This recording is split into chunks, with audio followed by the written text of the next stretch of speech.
Dragan Stojkovic është kthyer sot në armikun e mediave serbe. Trajneri i Serbisë i pyetur nga gazetarët serb në konferencë për shtyp për incidentet në tribunat me lojtarët, i ka hedhur poshtë aludimet e tyre, duke deklaruar se në Tiranë kishte përjetuar atmosferë fantastike në stadium, ndryshe nga mediat serbe të cilat e quajtën ndeshjen e Tiranës sikur kishin përjetuar një terror. Trajneri kombëtares Dragan Stojkovic kishte një tjetër mendim. Ai do të dëshironte që atmosfera e përjetuar në Tiranë, në stadiumin e Air Albania, të përsëritej edhe në Beograd.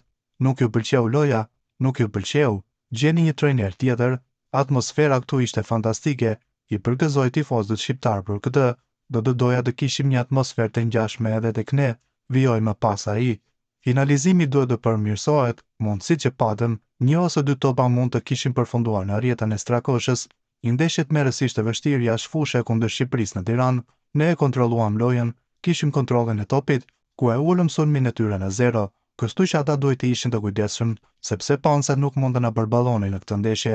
Shpirti i mirë luftarak, vrapim, shpenzim energjish, u shpreh Stojkovic, më tej pikë si shtoi, kjo edhe çdo gjë tjetër do të jetë vështirë, cilësia duhet të dalë në pa, kjo pikë në Tirana duhet të materializohet edhe me 3 pikët kundër Andorrës duhet fituar.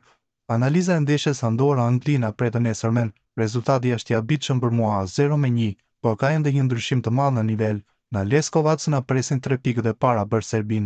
Penaltia ishte sikur dikush më goditi me vare, pa kujdesi, një gjest që ndodhi rastësisht, por edhe nëse do të kishin shënuar, ne do ta kishim rritur lojën tonë ofensive në maksimum dhe do të kishim shkuar për gjithçka ose asgjë.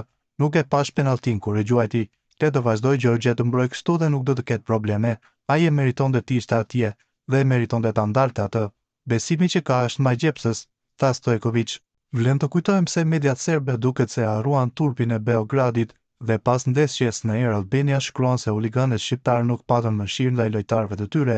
Sipas raportimeve të mediave serbe, atmosfera në Tiranë ishte e ndezur dhe në disa raste doli jashtë kontrollit. Lojtarët e përfaqësuesve të Serbisë sipas tyre u goditën 5 herë në objekte nga tifozët vendas, duke çuar në ndërprerje të erpashershme të ndeshjes. Mediat serbe cilësuan sjelljen e tifozëve shqiptar si të tmerrshme dhe kritikuan ashpër arbitrin italian të sfidës për mosmarrjen e masave të prera. Sipas të gjitha kritereve të UEFA-s, arbitri duhet ta boshatiste tribunën ose të ndërpriste përfundimisht ndeshjen, shkruan një nga portalet kryesore serbe, duke shtuar se nëse ngjarja do të kishte ndodhur në Beograd, do të ishte pamundur që ndeshja të vazhdonte. Sa kaq vlen të theksohet se edhe pse pati disa episode të hedhjes së sendeve në fushë, sjellja e tifozërisë shqiptare në tërësi nuk krahasohet fare me atë të huliganëve serb në takimin famkeq të 11 viteve më parë në Beograd, ku tifozët hynë në fushë dhe goditën me çfarë të mundin lojtarët e kombëtares tonë.